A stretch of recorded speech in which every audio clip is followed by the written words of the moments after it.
Learn how a journey which started in the environmental bubble of Arizona in the US led to a high-end fashion career with shows for Gucci, Prada, front covers of Vogue, and much more, where our guest of today was exposed to the incredible destruction of the fashion industry, which awoke an activist in her. She dove deep into the issues and found solutions which all tied back to the soil. Now she continues to be a model for the high-end fashion industry, but she uses her voice and her position to push for sustainable materials and practices, which are there. And while at the same time acting as a global ambassador to promote biodynamic farming and explain time and time again why it holds the solution to the issues we face, the climate crisis, biodiversity, water, health, and more. And she has to explain time and time again why it's not a farming practice for quote-unquote hippie weirdos. Enjoy! This is the Investing in Regenerative Agriculture and Food podcast, Investing as if the planet mattered, where we talk to the pioneers in the regenerative food and agriculture space to learn more on how to put our money to work to regenerate soil, people, local communities, and ecosystems while making an appropriate and fair return. Why my focus on soil and regeneration? Because so many of the pressing issues we face today have their roots in how we treat our land and our sea, grow our food, what we eat, wear, and consume. And it's time that we as investors, big and small, and consumers start paying much more attention to the dirt/soil underneath our feet. To make it easy for fans to support our work, we launched our membership community, and so many of you have joined us as a member. Thank you. If our work created value for you, and if you have the means, and only if you have the means, consider joining us. Find out more on gumroad.com/investing-in-regen-ag. That is gumroad.com/investing-in-regen-ag. Or find the link below. So welcome today to a very special interview with the Greenpeace Oceans Ambassador, founder of the charity Dirt, and model and advisory board member of the US Biodynamic Demeter Alliance, and friend of the show, Arizona Muse. Welcome, Arizona. Hello, it's so great to be here. I'm a long-time listener of the show, and it's just such an honor to be chatting with you officially now.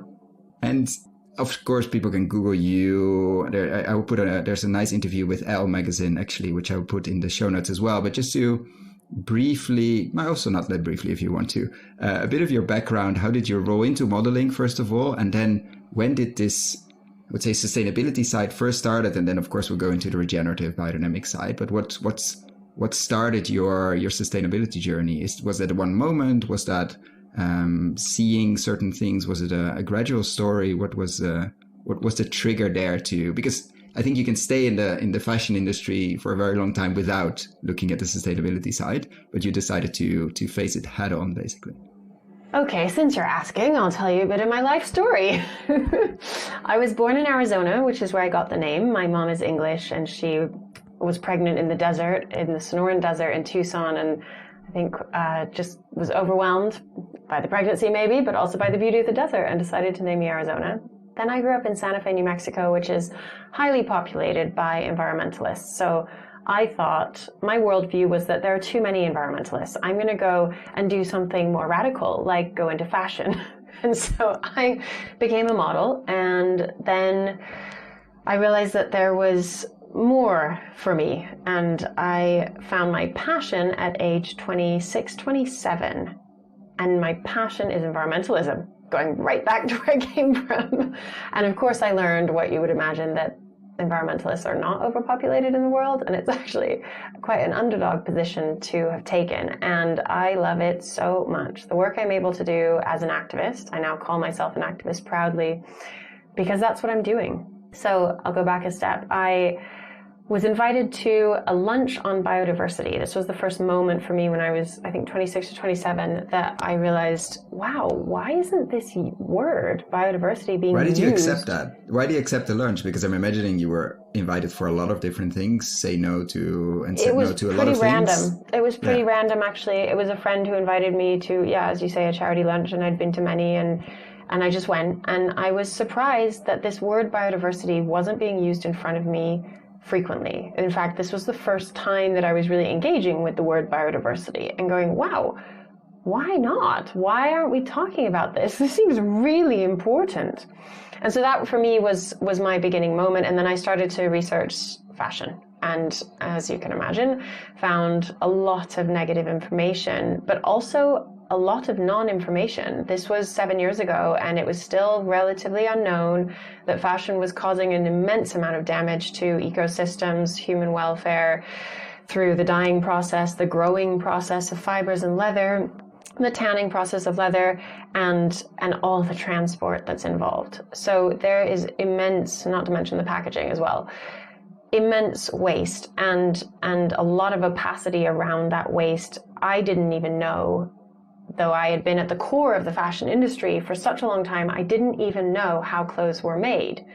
And that really shocked me too. I was like, well, again, why not? Why don't I know this stuff? I've been in the showrooms and in the fittings for the shows of the biggest, most amazing fashion houses in the world. I got very lucky and my career went super well straight away. And I've done campaigns for Prada and Chanel and so many of the other big fashion houses, and been on the covers of Vogue for years. And that is kind of crazy that I managed to do all of that without ever realizing the impact that this industry was really having. So I started to educate myself, and I could never go back. And I now say in my activism, knowledge protects you. Knowledge protects you from making poor decisions, from making decisions that cause harm to the environment and to the people around you. And the knowledge isn't scary, weirdly. I mean, I can tell you I am happier than I've ever been.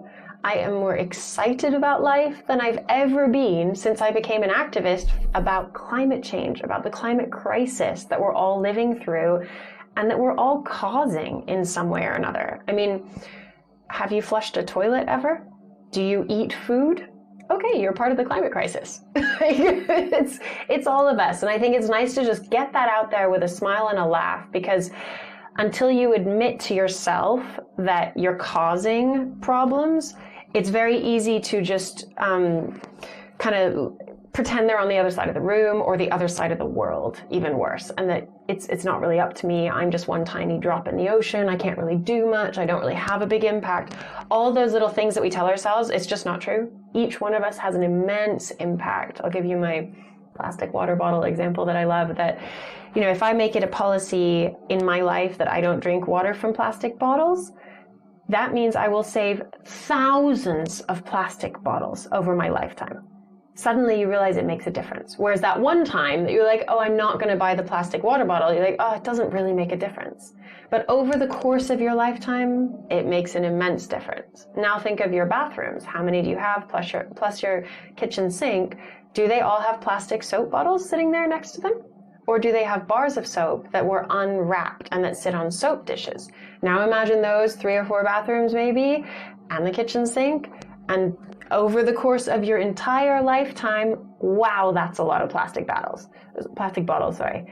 So just always think about plastic bottles as well. Yeah. Plastic bottles. Probably, and actually in restaurants, etc., or with other people, let's say the plastic bottle becomes sometimes a plastic battle, but it's very, very interesting. And the signaling effect, I think, is super strong. But I want to take it one step backwards, because you said, I became a model, I went into the heart of the fashion industry. Did you do that with the idea of stepping away from the environmental, let's say, scene or bubble you grew up in? Or was it really, okay, I want to be as far away as possible, or I want to learn maybe among an industry that's not really known? Like, did you do it with an idea of on the sustainability side, or just, I want to be far away from home, I want to go into a very different lifestyle, a very different, and then what happened there to sort of pull you back to the environmentalist? Or was there a trigger? Was because you could have done the modeling quote unquote thing for a long time without ever worrying about the waste. But something triggered there, not the biodiversity lunch, I think it was already before that, triggered that, like, wow, this is a very, very wasteful industry, or an industry that really needs to look in the mirror, literally, and see what's happening. What triggered that? Or did you know that already from basically where you grew up? So my entrance into modeling, like many models, was very random. I happened to be a certain height, and I happened to look, in quotes, pretty for this era. I mean, look at how beauty across the ages in history has really changed so much. So it's really very random, and I really mean that.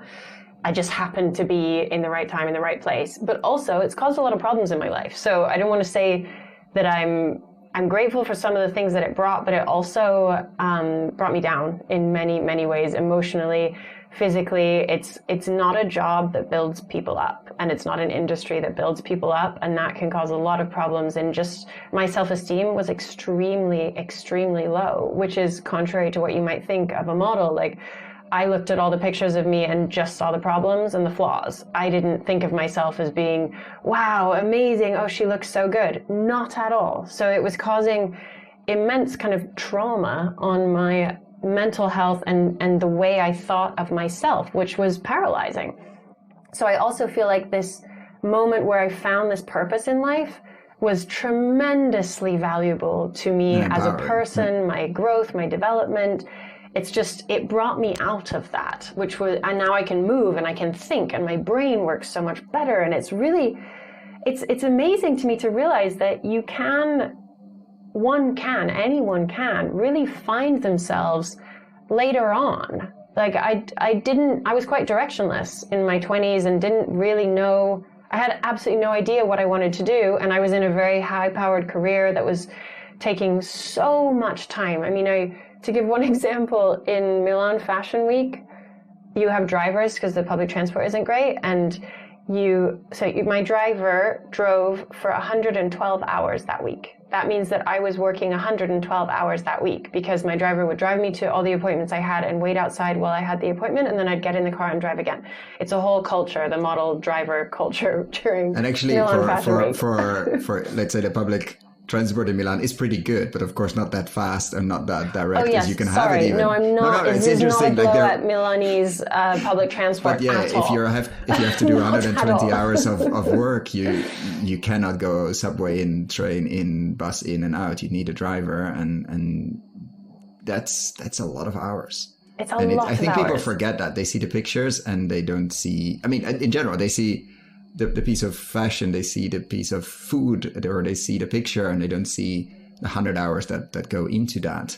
Or and the 65 people that are in the background on every shoot and that nobody sees. Like this industry is so enormous when it comes to energy, human energy, fossil fuel energy, and time energy. It's really, really a big deal, which is why it carries such tremendous importance in the face of climate change and the solutions. And there are incredible solutions that are being found in the sustainable fashion industry. And at the moment, it still seems like the sustainable fashion industry is separate from the normal fashion industry. And my dear friend and mentor, Ursula de Castro, the founder of Fashion Revolution, has a great quote where she says she would prefer that that the sustainable fashion industry were just called the fashion industry, and the other one was called the unsustainable fashion industry. And I think that's such a perfect encapsulation of the future we need to move to. Like this, what we do needs to become normal.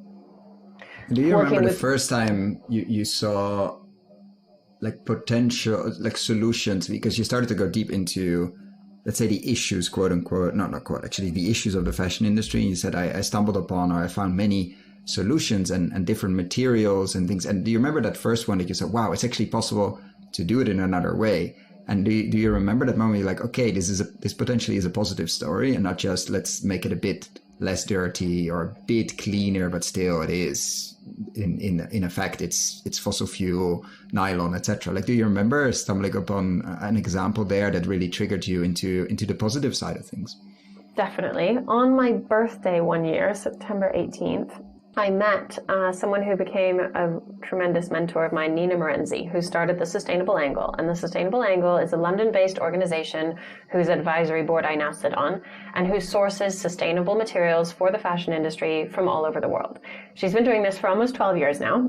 It was not cool when she started at all, but she came from a degree in regenerative agriculture. And she was reading about cotton, and she realized, wow, this needs to change. We cannot continue growing cotton like this with all the water irrigation and all the pesticide and herbicide uses in order to make clothes that are sold for far too little money and do not reward anybody along their supply chain. So she set up the Sustainable Angle, and it is providing a service that is invaluable to the fashion industry, because many designers, if they start to learn about sustainability and they want to make a change, it was almost impossible to do so before the Sustainable Angle, because looking for sustainable materials was like searching for a needle in a haystack. they were impossible to find. They were not gathered into one place. So Nina has the sustainable angle where you can source sustainable fabrics all year round, but you can also go to the Future Fabrics Expo, which is once a year. It's coming up in June 2022. Very exciting in London. I love it. It's a hub of innovators. There's so many sustainable materials, and they're the suppliers who make them, who you can talk to at their booths, but also seminars all day long with speakers from all over the world, digital and in person, talking about incredible innovations and solutions. Some of them are not yet on the market, and some of them are commercially available. And so these materials, just to describe, like she stumbled upon cotton as an enormous polluter. So what do you replace cotton with? Or how do you do cotton differently? Or maybe there are two different questions. Like what are examples of materials you're very excited about? Like we're talking now in spring 2022, stuff that is commercially available, which means at a certain scale, not enormous, but maybe at a certain scale, that if you're running a fashion brand or you need materials, and like what are exciting ones you've seen coming out over the last period? Well, the straightforward answer is that organic cotton is a much better solution than conventionally grown cotton. There are restrictions on irrigation, and also there won't be the use of heavy-duty chemicals. But a more exciting answer is that look first where you are. Localize. So are you in a desert? Cotton is a thirsty crop, but also likes hot weather. It's a disaster for climate change, basically. So it's grown all over deserts, and it's irrigated with water that should never have been pulled out of the river nearby. So going to crops that replace cotton, that are grown in wetter climates where you don't need to irrigate, such as flax and hemp, those crops are amazing for European countries because they can be and used to be grown widely all over Europe without any fertilization and without any irrigation. Unfortunately, what happened fairly recently in the last 40 some years is that you said fairly recently, I thought last few months, but yeah, no, it's in the blips of time. Fairly recently in the history of the Earth. Yeah. Is that all the processing equipment for hemp and for flax was bought by Asian countries, mostly Asian countries.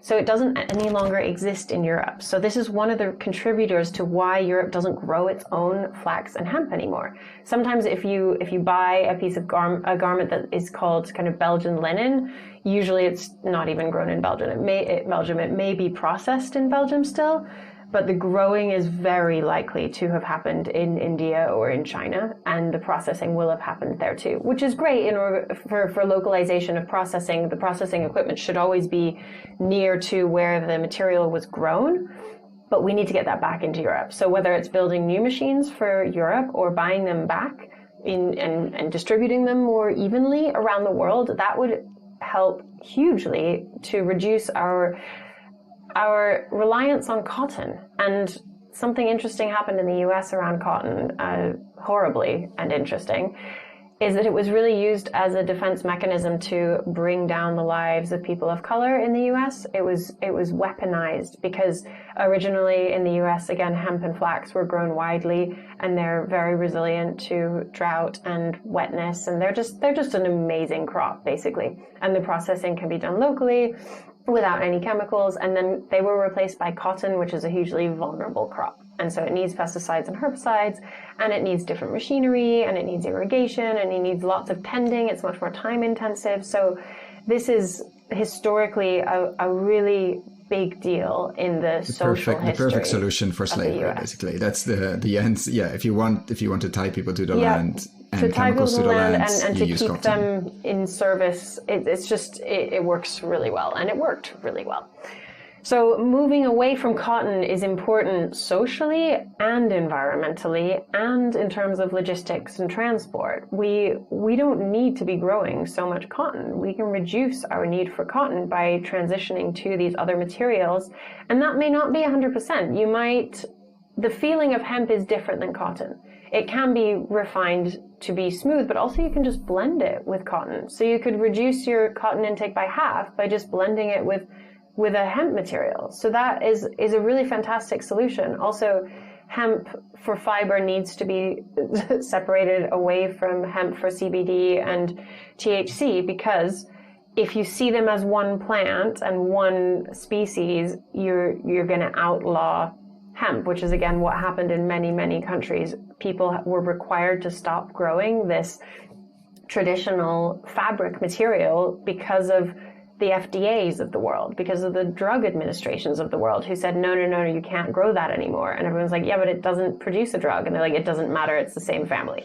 It's the same family, just like these kind of big stupidities that in the end change the course of history in such a dramatically negative way. We need to examine this and look at how we can fix that, and how we can go back to growing these fashion materials that are so much easier on the environment and on human welfare as well. And do they fit, because I'm really not obviously a fashion material expert, like flax and hemp and linen to a certain extent as well, do they fit into in the rotations we would like farmers to do? Like, is this an easy, I would say, plug-in, quote unquote, almost to do that? Do they also produce food? Is like, where does the fiber-ish come from? Is it, do you harvest or food or fiber when it comes to flax? Because I think flax seeds, you can also eat them. Like, how would that look like in Europe, for instance? Would it be a relatively easy way to integrate them? Of course, then there's the processing, which has to come, which probably needs some new machinery, smaller, more localized, etc. But I'm imagining with a lot of the new robotics, etc., that should be possible. But does it fit easily into the current rotations that many organic farmers and biodynamic farmers need to do to keep their soil going? Is it an easy sell, let's say, to the farming community, or at least the advanced farming community? About the question of food and fiber, we should definitely ask a biodynamic farmer, because I don't know if it's the same species of flax that makes linen as you can eat the seeds and the oil.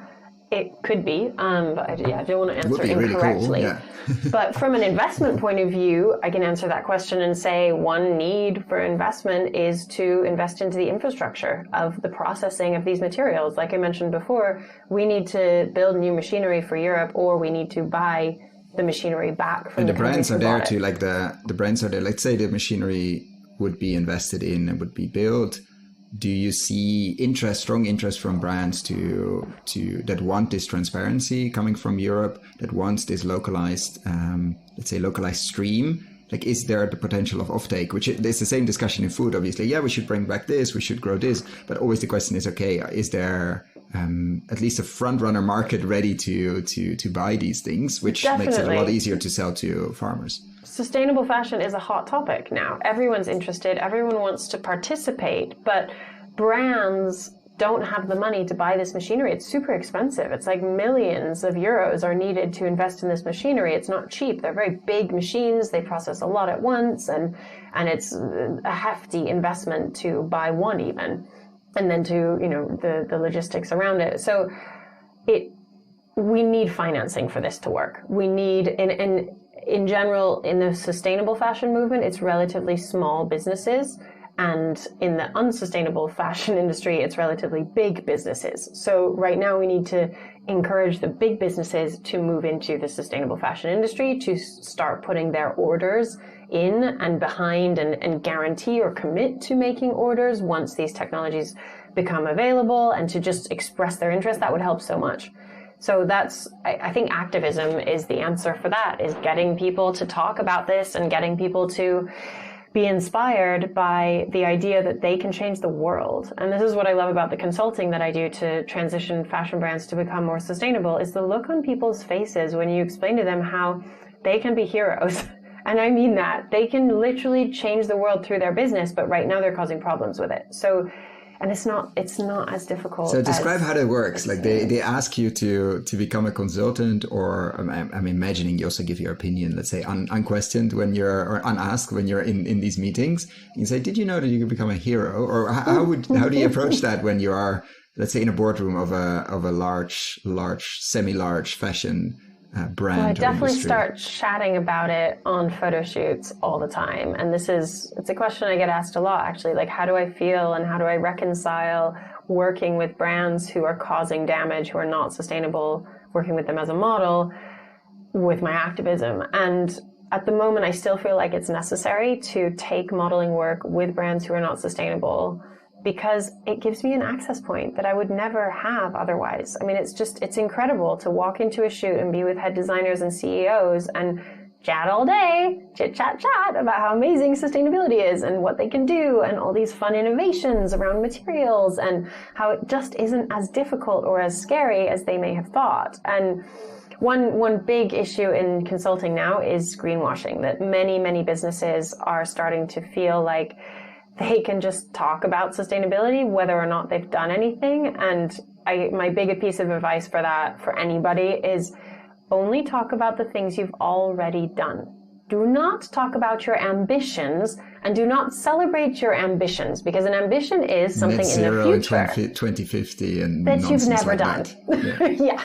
So you will get criticized on that, because the press now, the media are so much better educated than they were even last year, even 3 years ago. People will find you out, because also consumers are educating themselves. They want to buy from businesses that are doing something better and at least are showing the progress that they're making. And setting ambitions and targets is not the same as making progress. I've even seen situations from very big institutions that I probably shouldn't name, but who have increased the gravity of their ambitions without even explaining what they've already achieved on their ambitions from last year. I'm like, what? Like, it's a nice press that makes release. no sense at all. That makes no sense. And I'm supposed to sit here and clap? Like, that's not okay. That is not progress. So yeah, greenwashing, I think that's the biggest solution, is just don't talk about anything that you haven't done yet. And has it shifted, like in food, you see that, let's say, the smaller or medium-sized companies, we just had an interview, it might be out already when this will air, with Grounded, with Gijs Boers, and on really regeneratively grown or used regenerative practices, pepper and other spices and tea, etc., from sub-Saharan Africa. And they supply to a lot of brands in Europe, that they see these middle-sized brands that really want transparency, want this good story, but also want certain quality and certain size, because they're not tiny startup. They're not an enormous Unilever, but they're sort of in the middle. And they seem to really be taking off. They're growing fast. The consumer is really embracing, the front runner consumer obviously is embracing these brands. Is that happening as well in the fashion side, like that the consumer starts to, and does the big brands start to worry because they're actually starting to choose other things? Do you see that as been, is the pace increasing? Because of course the small ones were always there, but are they starting to become slightly a bigger force in the space and thus more serious? Or are we not there yet on this sort of almost tipping point, I would say? So what seems to be happening in fashion is that when these bigger businesses get involved, they usually want to do a capsule collection with sustainable materials, which is kind of annoying, if I may say so myself. It's like, which means they do one collection with materials, but they leave it out. They do one tiny collection. It's not even their main collection or their whole season. They just do 6 pieces with one sustainable material, and then they get to enjoy the PR off of that. And it's just not real, it's not truthful, and it's not honest. So I don't suggest that brands do this. It's more impactful to say, if you're a big brand, just change your lining material. Make sure that you're sourcing organic lining for your entire collection. What is lining for every garment? Fashion dummy that's listening. Yeah. I used to think that a coat, say, is made of wool. Okay, done. No, not at all. A coat is made of a wool outer. It has plastic buttons. It has a lining made of probably lyocell or silk if it's expensive. It has fusing to keep the lining together with the outer material. It has shoulder pads. It may have a zip as well. It may have come in a carrier bag made out of a synthetic polyester. Like, wow, so many materials. So imagine an entire collection of a really big business. They've used a lining, a fashion business. They've used a lining material, which is usually made from trees or from cotton. Trees would be lyocell, or a sustainable version is tencel. And they buy that one material in huge quantities because they're going to line their whole collection with it. So that makes an impact. When you change, so that's the entry point, you would say. Okay, the lowest hanging fruit. I would say that's the best one. Take your biggest spend as a fashion brand, whatever material that is, your highest quantity order, and change that. You won't get the biggest PR impact though, because who wants to tell a story about all this lining that's sustainable? Like, I get it from a PR point of view, it's not as valuable, but it's truthful and it's honest, and that's you making the biggest deal, which I would argue that consumers now do want to hear stories like that. That's actually a more interesting story because it educates as well. It doesn't misguide the consumer. Another story that I wanted to tell off the back of this question is about how these businesses that are larger can start to really truly support their supply chain and the farmers down at the bottom end of their supply chain. Bottom not being derogatory at all, but bottom being baseline, like at the beginning of the story where the materials were grown. Build relationships with them that go beyond just visiting the farm. Like this I've heard from farmers a lot, especially I'm thinking particularly of an amazing farm in the US that is 10,000 acres in northern Montana on the border of Canada. It's incredible what they're doing. They are really working at the cusp of, at the height of regenerative agriculture. They want to transition into biodynamics. They're working with a lot of biodynamic methods already. So they are finding that the businesses that source their crops are really interested in the ways that they're growing. They even want to come and visit the farm and make sure that they're really growing them in these regenerative ways. But they don't want to make any different a commitment to this farm than they would any other normal supplier. So in fact, what they're doing is taking a lot of time away from the team when they come and visit. They're not paying for those visits. They're not adding value to the farm by visiting. And they're not making commitments that are regenerative in the economic side of things. Meaning that they're not taking advantage of pictures and that's it. Yeah. They're not experimenting with CSAs, community supported agriculture. They're not buying ahead of time. Like that would be the most helpful thing is what I'm finding for farmers is that farmers just imagine if you were growing something and you had to pay for the whole thing to be grown before you got money for it. Oh wait, that's our normal system. That's what every farmer has to do. 3 to 6 months later after you harvest it, and you don't even know. It's not fair. Sometimes against prices, etc. No, it's just not fair. I mean, better offtake agreements is the key. Is one of the keys, but a big key, let's say, to unlocking money. You mentioned just one step back to biodynamic. Do you remember when you stumbled upon biodynamic? It feels sort of like the next phase. I mean, you were going deep into materials. Like, do you remember the first time you heard about biodynamic farming? What did you think, and what was it really like? Like, what was that meeting with biodynamic, let's say? How was that, or how did that happen? Well, I went to Steiner Waldorf schools, and so I knew about biodynamics as a child and spent the night on a biodynamic farm when I was 10, in the US, in Tucson, Arizona, and Santa Fe, New Mexico. And so I knew about biodynamics my whole life and always thought it was great, and then forgot about it when I went into fashion. And then when I started my sustainability journey, my mom reminded me. I was learning that everything that in fashion, all this information that I was gathering kept leading me back to soil. It's all grown for us in soil. So my mom at this point said, oh, why don't you go and spend some time on a biodynamic farm? Remember those? And so I started to do just that. And that was when I fell in love with biodynamics, realized it was a climate solution, and started DIRT, this charity that I now run, which is aiming or is there to support soil regeneration globally. And the way that we do that is by supporting biodynamic farming initiatives all over the world, very global, and creating demand for biodynamic produce, raising awareness about what biodynamics is, because there are so many confusions around what biodynamics is. I mean, let's unpack. So what would you, I would love to hear some of those stories, but let's start with, for anybody that doesn't know, I'll put some links in the show notes below. How would you describe biodynamic farming for, let's say on a photo shoot, you're being asked by the CEO, I heard about this biodynamic farming. What would you tell him or her, unfortunately, usually him, what this type of farming or what this approach almost to life actually is? What is it to you, and how do you describe this normally to somebody that really doesn't know anything about this type of agriculture or agriculture in general? So biodynamic farming is one type of agriculture that can be used in any setting on land. It doesn't have to be to grow crops. It can be used to afforest an area. It can be used in ecosystem regeneration. It can be used to repair a mining scar. Biodynamic farming is a richly nutritious way to farm soil.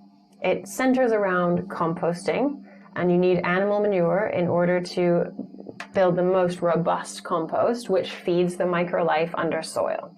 What's special about biodynamics that goes beyond its techniques, and it could be said that biodynamics is an umbrella of regenerative agriculture, and you can use all the regenerative techniques like agroforestry or rotational grazing, mobile grazing underneath that umbrella. But what is different about biodynamics is the preparations. And the preparations are 9 liquid tinctures that are made on the farm and sprayed across the farm for very specific uses. One is sprayed on compost, 6 of them are sprayed on compost, one is sprayed on soil, one is sprayed on the leaves of the trees before they bud, things like that, like super specific applications. And they're all made of ingredients from mineral, from plant, and from animals, and with very specific recipes at very specific times of year. And this is the practice behind biodynamics. And you, at the end of the time of the making of the preparations, you might bury them for 6 months and then dig them up, and you've got this incredible rich humus that is just turbocharged microlife for soil and for fertility and for biodiversity. And what biodynamics sees is that why biodynamics makes these preparations is for the life within plants. Because look at a plant, it's green, it's growing, you can sometimes even eat it, you can smell it. Something in it is keeping it alive, and we can see that when it dies. It looks very different, it's gray and shriveled. So that's the life force within it. And biodynamics recognizes that there is one, and you can farm it. And you do that with the preparations. They work on the non-physical aspect of the plants, of the animals, of the humans, and of the earth. This is the medicine for the earth that biodynamics has, which is extremely special right now in the face of climate change. And these preparations were developed in 1924 as a remedy for climate change. And what happened to biodynamic farming that it, I would say, didn't take? I mean, this, we're starting to find out, like on the, let's say, the traditional academic, scientific, like are slowly catching up with this, let's say, and starting to scientifically prove all of these methods, that there's a lot of it in it, and it's working at scale, at any scale. I mean, we've seen examples everywhere. And somehow biodynamic farming, the moment you mention it, you always get this chuckle, like, oh yeah, these are the weirdos in the corner. And it's really odd because it is such a practical set of practices, and somehow now it seems like regenerative agriculture is taking off and applying most of these, talking immensely about fermentation and all of that in life, in plants, in soil, etc. So why didn't that happen with biodynamic farming? Like what went, I wouldn't say wrong, but why did it take this weird curve to the right or the left into weirdo land instead of mainstream? Do you have an idea? Because you've studied this, you've looked deep into this, and why did that turn happen? I definitely don't have the complete answer for that question, but I can ponder it for a while. It's nearly 100 years old. It's 98 years old right now, and organic agriculture came out of biodynamic agriculture, and that's often misunderstood. It's kind of talked about that biodynamic agriculture builds on organic agriculture, but actually organic came out of biodynamics and was a simplification of biodynamics that served a purpose and has been amazing in marketing and changing the way we think about mostly food, not fashion as much.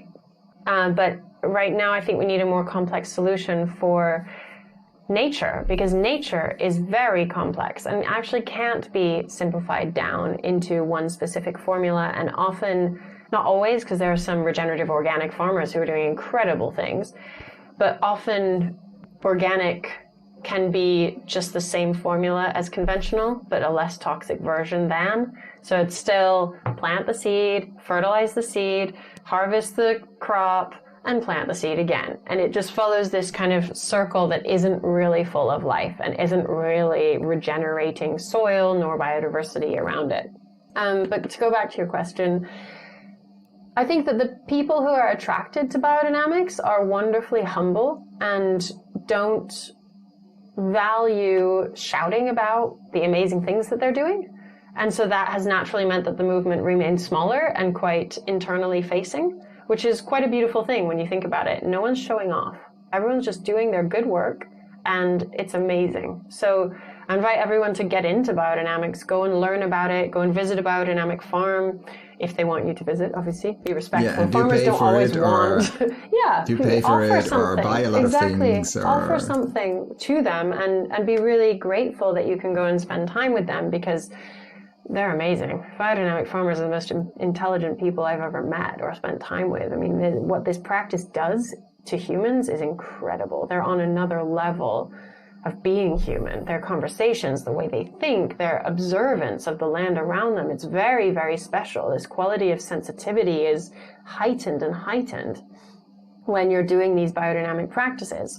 What is very unique about it as well is that it is certified in many places. Like, there is a certification, there is a certain standard that you have to, like, before you can call yourself obviously biodynamically certified. Like, how did that happen? And do you think it avoided the pitfalls of organic, which with the certification that they asked the government to come in the US specifically, but in other places as well, to certify it, and that led to, of course, a boom in organic, but also, let's say, the loss of the original principles, and like you said, it's just a less toxic version. In many cases, some cases it isn't. In many cases, it's very large scale, relatively extractive, large plowing machines, etc. It's not viewing the farm as a holistic entity or an holistic organism. Do you think that biodynamic certification has avoided that pitfall? The certifying body of biodynamics is called Demeter, and Demeter exists all over the world and is wonderfully independent of itself in a way, and I think that is a protection mechanism that we should really respect. So there are many, many entities of Demeter all over the world, most of which can offer the certification, some of which just promote biodynamics, but basically each territory around the world has its own Demeter. And that means that communication around the world can sometimes be a challenge to make it all the same, but it also, again, as I said, it protects from this unification, this like centralization that can often lead to lower quality everything. So I really respect this about the biodynamic movement, that they have maintained this autonomy in different regions, understanding that different regions have different needs. Nevertheless, the standard of the certification is equally as high everywhere in the world. And what would you tell to investors? Imagine we're in a large theater, we do this in person, and the room is full of, or the audience is full of investors that are curious, obviously, because otherwise they wouldn't have come. We're talking about soil, we're talking about life, we're talking about really good food and fibers and materials. What would you tell them when they walk out? Obviously, we're not giving investment advice, but when they walk out of that theater tonight after what should they do the next day? Should they visit that farm? Should they search for? Where would you send them to learn more and to start getting active? Not maybe immediately buying a few million euros worth of flex processing machinery, but where would you send them to learn more? Where we definitely need more, let's say, investment resources in this space? Is it to grow the farms? Is it to grow the processing? Where would you send them to start getting to work? Well, there's something very interesting happening with Demeter and with biodynamics globally, which is that this is a certified, meaning all these farms are of a similar caliber all over the world. So think about carbon crediting and how that voluntary carbon market right now is I guess we could say mess sometimes. I was going to say the same, yeah. You were, okay, good. Understatement, but it's a bit messy, yeah. It's all over the place, let's put it that way kindly. It's all over the place because it's new, and there are many conflicting views about it. First of all, I'd like to highlight the indigenous point of view, or many indigenous points of view, is that the carbon market itself is deeply flawed because it's capitalistic. So when you put a value on something that is of nature, you are undermining its intrinsic value without its monetary value, and that can be really dangerous. And let's listen to indigenous peoples, because they are the wisdom holders. They have been protecting our earth forever, and a lot of different groups of people have constantly trampled on their teachings, ways, knowledge, and themselves, their cultures. So that's just a caveat that I want to share that opinion, that we need to take that into account as we look at the carbon market and the nature market. And biodynamics has a unique opportunity to be able to look at and consider its nature value, because biodynamic farmers are offering so many services to the public good. So many. And it's not, but they only get paid for their crops. And that is something that is just really mind-boggling me right now, and how I want to find a solution for this. These biodynamic farmers deserve to be remunerated for the services that they are providing humanity and the earth. And those include things like water absorption and retention on biodynamic farms is so much higher than neighboring farms, always. Then reduction in fire, because fires don't burn as well on a farm that is absorbing so much water. So those, again, two very, very good solutions. They increased quality of life to farmers. Biodynamic farmers are not as vulnerable to the mental health issues that tragically... And the physical health one. Tragically. I mean, suicide rates in farming are higher than pretty much every national average. It's horrific that these are the people who grow everything we need for us. And yet they're in such an impossible situation, mostly brought on by debt. And the debt cycle comes from the purchasing of chemicals and genetically modified seed and heavy-duty machinery, that they do feel so unwell and so pressurized that they're actually willing to take their life. I mean, it's just, this is so not okay. And as a society, we need to figure out a solution where we can start supporting farmers in a way that actually makes them feel good about their lives because of the services that they're providing. So to carry on with the list of the services that biodynamic farmers are providing, increased biodiversity on the farm, and also farms act as a safe haven for endangered species because they can come and live on that farm without the spraying of chemicals, for instance. The list goes on and on. I've been able to find about 10 or 15 incredible services that farmers could be paid for. So I'm thinking about earth assets rather than carbon credits, because the mainstream climate narrative, you may have noticed, is in a bit of a carbon tunnel. People are only talking about carbon, and when you only talk about carbon, you don't have time to talk about any of the other really, really, really important urgent aspects that we need to resolve in order to avoid a climate crisis. If we're talking about net zero by 2050, and that's the only thing we do, we won't win. Even if we sequestered all the extra atmospheric carbon tomorrow, we would still be in climate change, because it is not only a carbon problem, it's also a pollution problem, it's also an ocean acidification problem, it's also a water cycle problem. Yeah. A what? A water cycle problem. And there are people that argue... No, yes, that's it's a also motorcycle a problem too. But not the biggest one. I mean, you can do some meditation on that on the Motorcycle Diaries. But I think there are people arguing even that the carbon is a symptom of a broken water cycle, of our land being not full of life and thus full of water. And we should focus. Walter Jenner, I will put a link below, we interviewed him, makes a very strong point of most of the heating comes from a broken water cycle, not from carbon. Doesn't mean we shouldn't worry about carbon, but it is a very small piece, or it's a piece of a much bigger puzzle. Yeah. But then how do we compensate for that without becoming the issue again of a capitalistic system, or the issue again of what we've done so many times with indigenous peoples, etc., that we, as soon as we put a price on it, let's say we also argue that if this forest is worth $1 billion, which Charles Eisenstein just brought up in a previous interview, which should be out now, otherwise we'll link it below.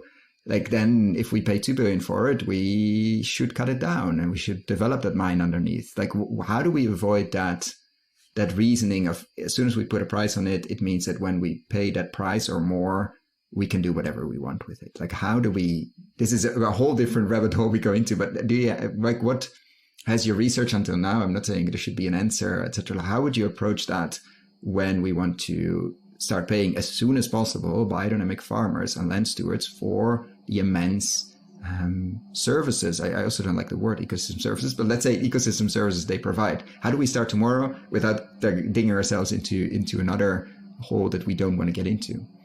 Well, I think that to start in my space is the Demeter certification guarantees a certain quality of farming. So that therefore it's kind of easier to say these farms are of a similar ilk. And so we can guarantee that this is happening on these farms because it's part of our certification. These farmers deserve to be at least recognized. First of all, just recognize them for what they're doing. Then a later stage would be to actually pay them for what they're doing, and maybe that needs to come out of subsidies. Maybe taxpayer money could go there. I mean, I would feel amazing if I knew that my taxpayer money were going to ecosystem services that support farmers to grow richly nutritious food as a byproduct.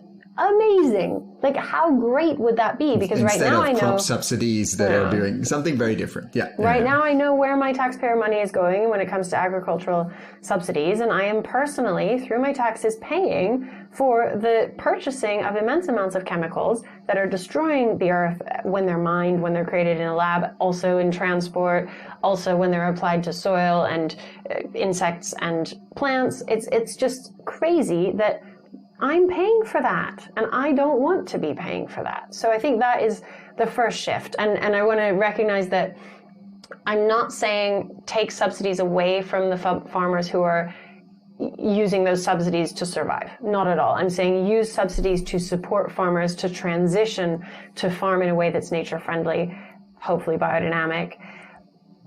Farmers want to farm this way. No farmer wants to destroy soil. No farmer is sitting on their land going, I want to kill all the microlife under the soil. Not at all. Like, farmers are really intelligent, amazing humans who are just stuck in a cycle that isn't a system that isn't working, and we need to educate out of it and provide exits.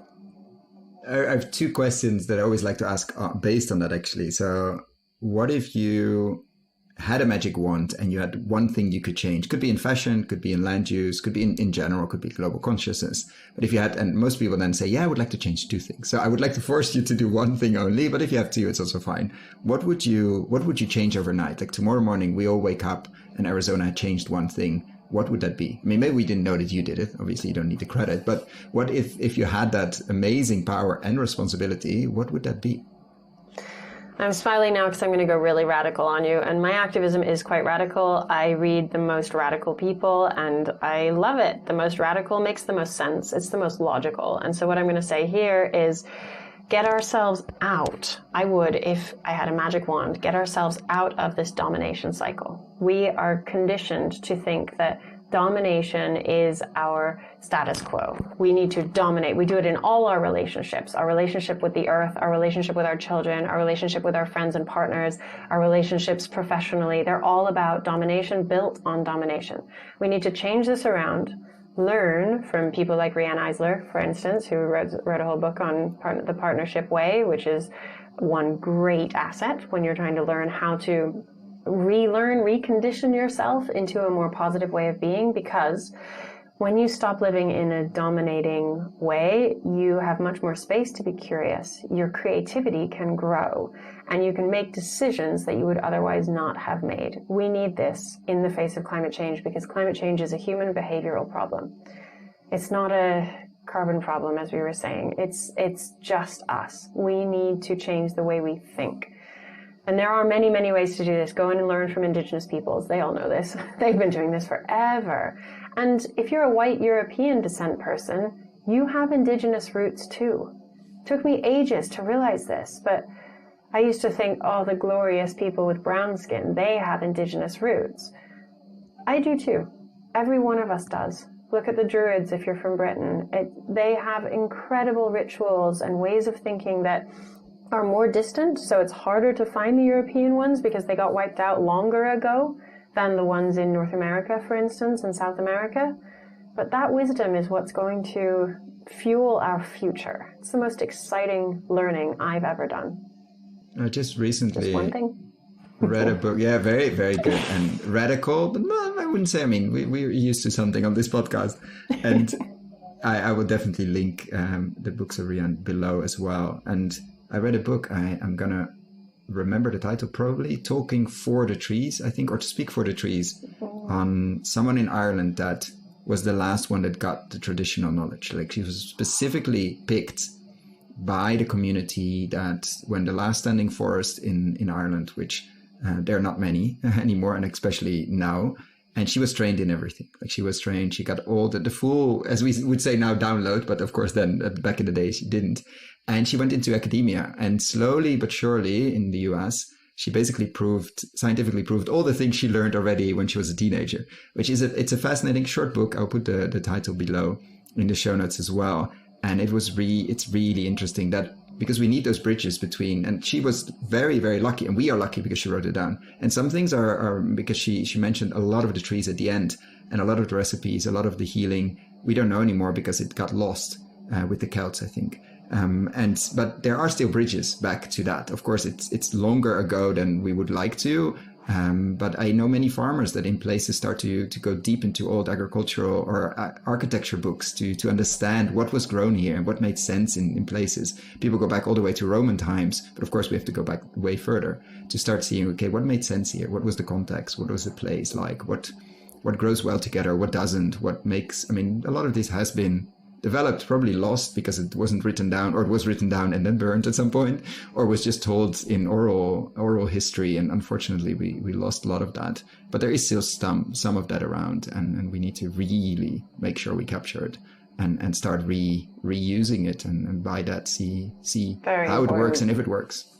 Yeah, it holds so many answers and so many tips about what is going to work in the future. So thinking from an investment point of view, if you're looking for what really is going to be a climate resilient investment, learn all this about the indigenous people. I mean, all the secrets are hidden there, so that then you can use that knowledge to apply it to what businesses are available right now to invest into. The ones who are aligned with what indigenous people say, those ones are going to succeed. And it's a perfect bridge to the second question. People, frequent listeners from the podcast, if you made it until now, you must be probably a frequent listener. How would you invest money if you, let's say $1 billion or €1 billion, let's keep it in Europe for now. I mean, you can invest it everywhere.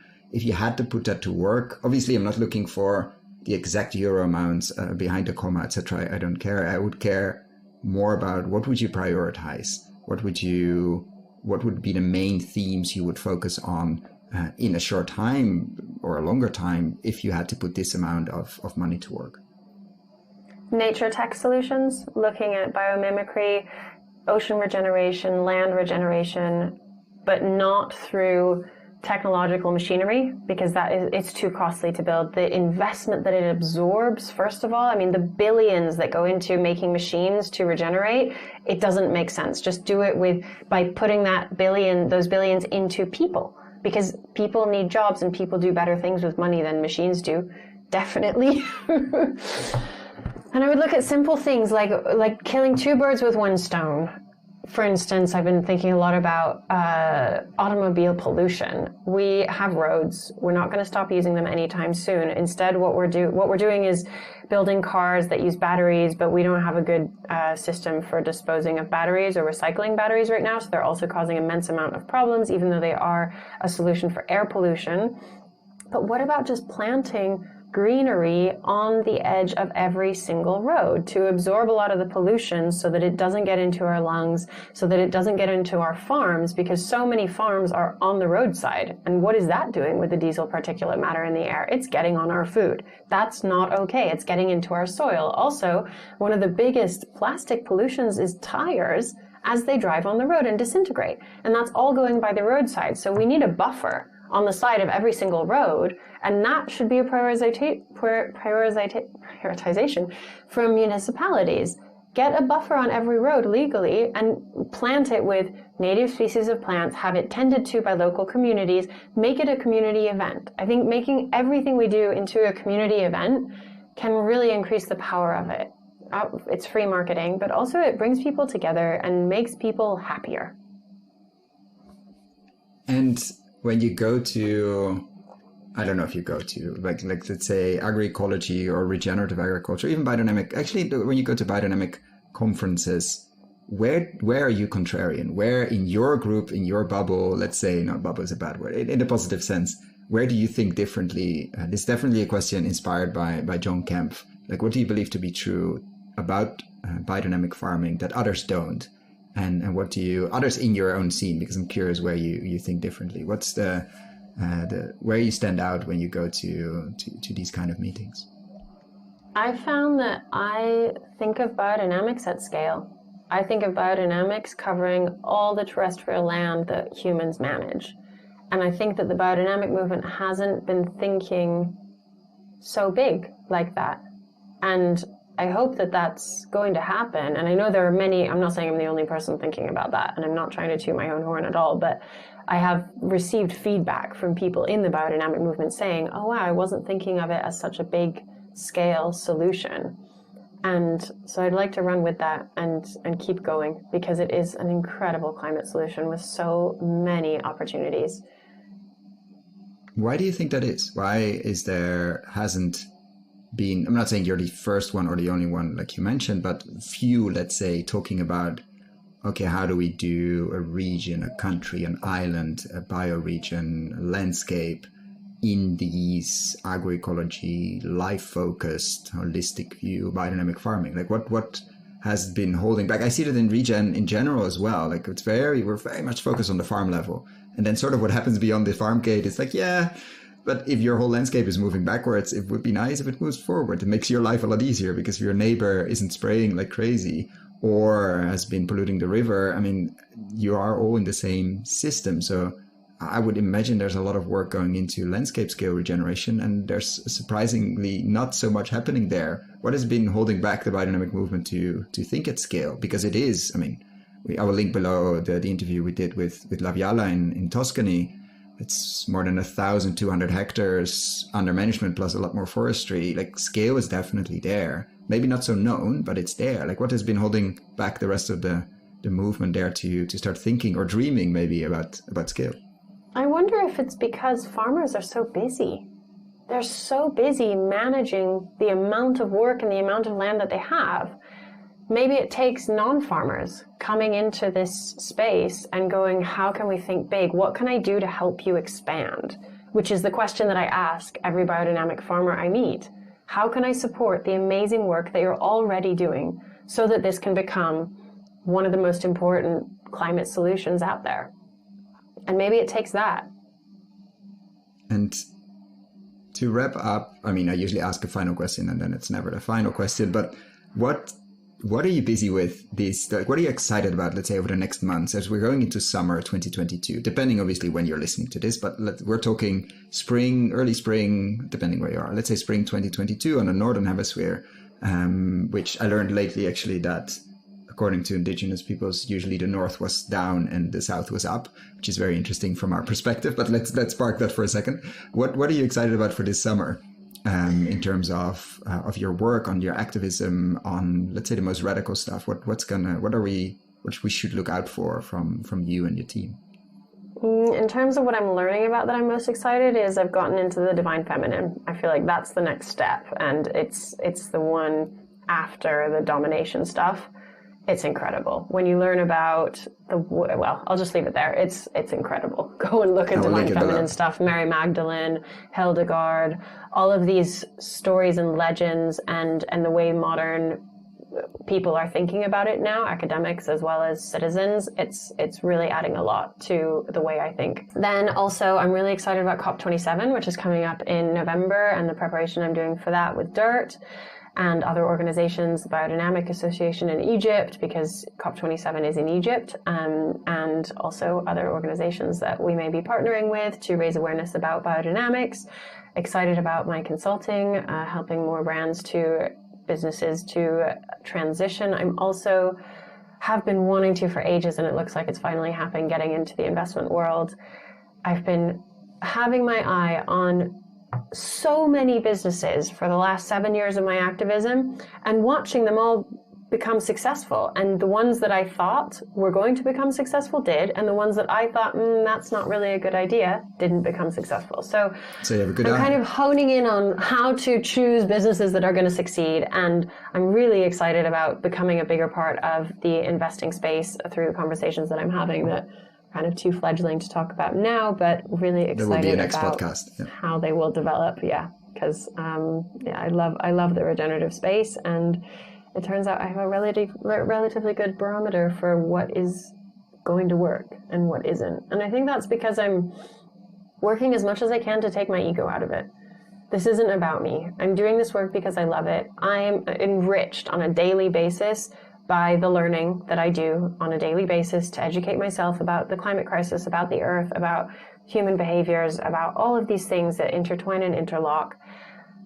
And I think I can see from a really clear point of view because of that. I'm not in it to win it in a way. I'm just in it to support because the win is already there every minute that I spend of my time doing this. And speaking of time, at the moment I don't pay myself at Dirt, and I work 45 to 55 hours a week on it. And it's amazing to be able to do that. And I feel so grateful and lucky that my modeling career is allowing me to do that. And I understand that most people do not have that privilege, and I don't take it lightly at all. But it's amazing to participate in the gift economy like this, to be giving my time for an organization that really needs it, because Dirt's fledgling, and it wouldn't be the same if it needed to pay a CEO right now, which at some point I will need to do that. I will replace some of what I'm doing or all of what I'm doing with somebody else who's probably going to be way more skilled than I am in some things. But at the moment, it's necessary that I'm able to do this, and I love it. I don't think there's a better way to end this conversation. We'll definitely follow up on a lot of this work on the investment side, on COP and all of that. I hope it's not the last time we had you on the podcast, and I want to definitely thank you so much for your work and for coming on here to share and to discuss about the funny parts, the potential, the huge opportunities, the barriers of biodynamic farming and actually fashion. We learned a lot, I think, in these episodes. We very rarely talk about fashion, which is and fibers, which is such an enormous industry we sort of keep in the corner. So thank you so much for what you're doing and for coming on here to share, and hope to see you soon. It was so much fun to talk to you. Thank you so much always for everything that you're doing and just the space that you give to everyone in regenerative investment. It's so important and interesting to listen to. So thank you for having me.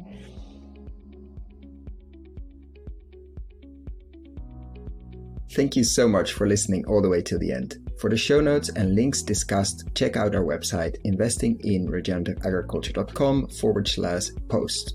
Thank you so much for listening all the way to the end. For the show notes and links we discussed in this episode, check out our website, investinginregenerativeagriculture.com/posts. If you like this episode, why not share it with a friend or give us a rating on Apple Podcasts? That really helps. Thanks again, and see you next time.